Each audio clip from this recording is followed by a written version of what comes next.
Warning: the following video may contain spoilers about whatever stupid shit the evil professor is ranting about. Viewer discretion is advised.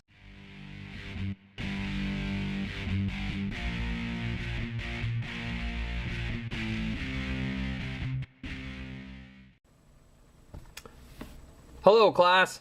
Tonight we're going to try something a little bit different. Tonight's video will be brought to you without pants. What else is new? Oh, as if you don't like it.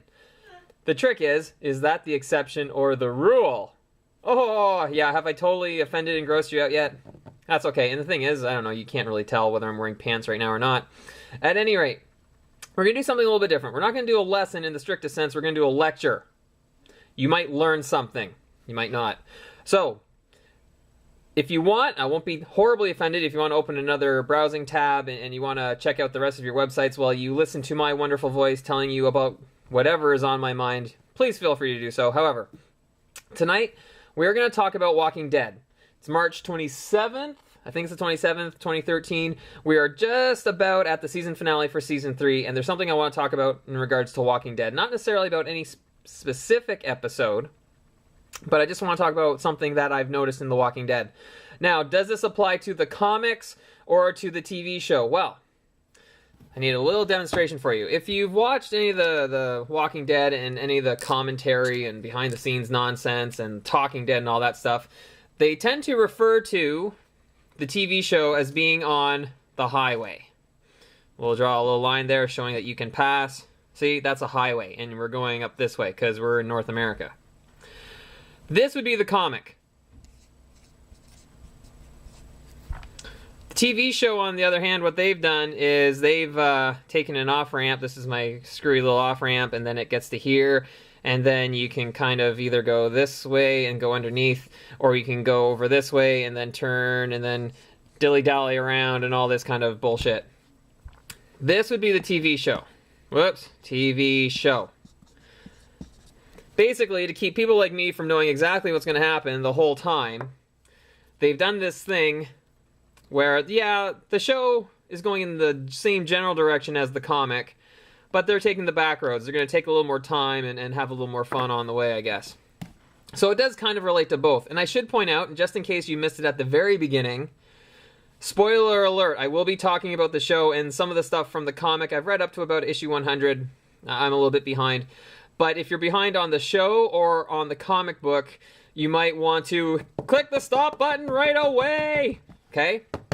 Been warned twice. Not once, twice. Okay. So, let's get rid of that. Sorry, I do need something to fidget with.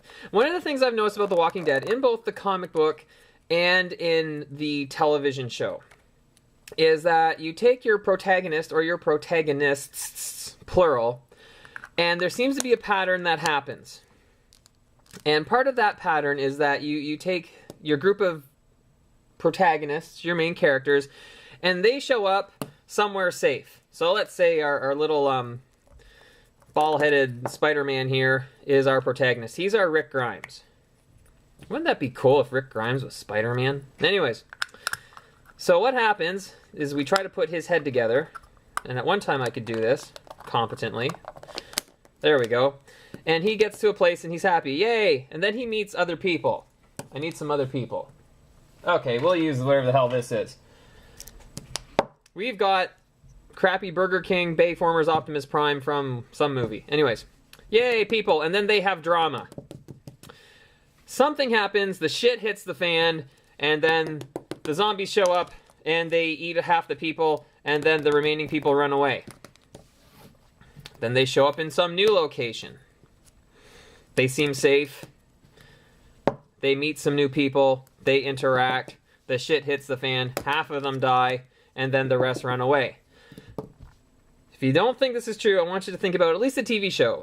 The comic books, I haven't read in a little while, so I don't remember the specifics. But in Season 1, Rick finally makes his way to the encampment outside of Atlanta. He meets some people. They have some interactions. They get pissy with each other. Walkers come in, eat everybody, or half of everybody. The survivors run away to Atlanta. That BS with the CDC happens. Then they're on the road. They get to Herschel's farm. They meet some new survivors. They have some interactions. Some of them. Then the shit hits the fan.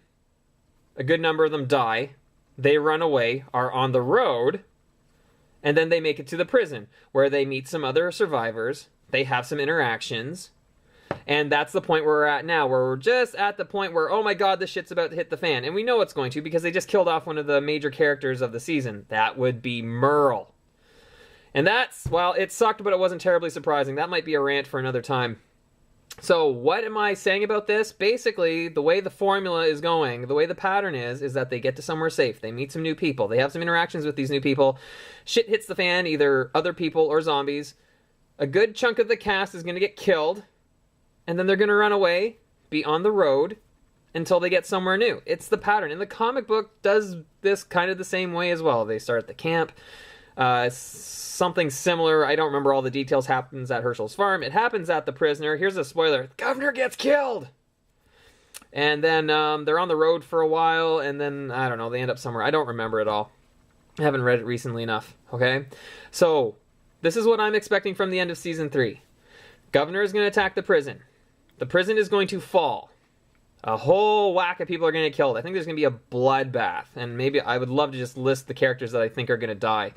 And then the survivors are going to run away. They're going to be on the road, and they're going to find someplace safe, new, that's safe to hide out for a while. I'm hoping, I kind of hope it kind of moves in a slightly different direction than that, because that is the pattern from the comic book, and it's the pattern from the show, and it's going to be a little bit predictable in that respect. But here's hoping. Okay?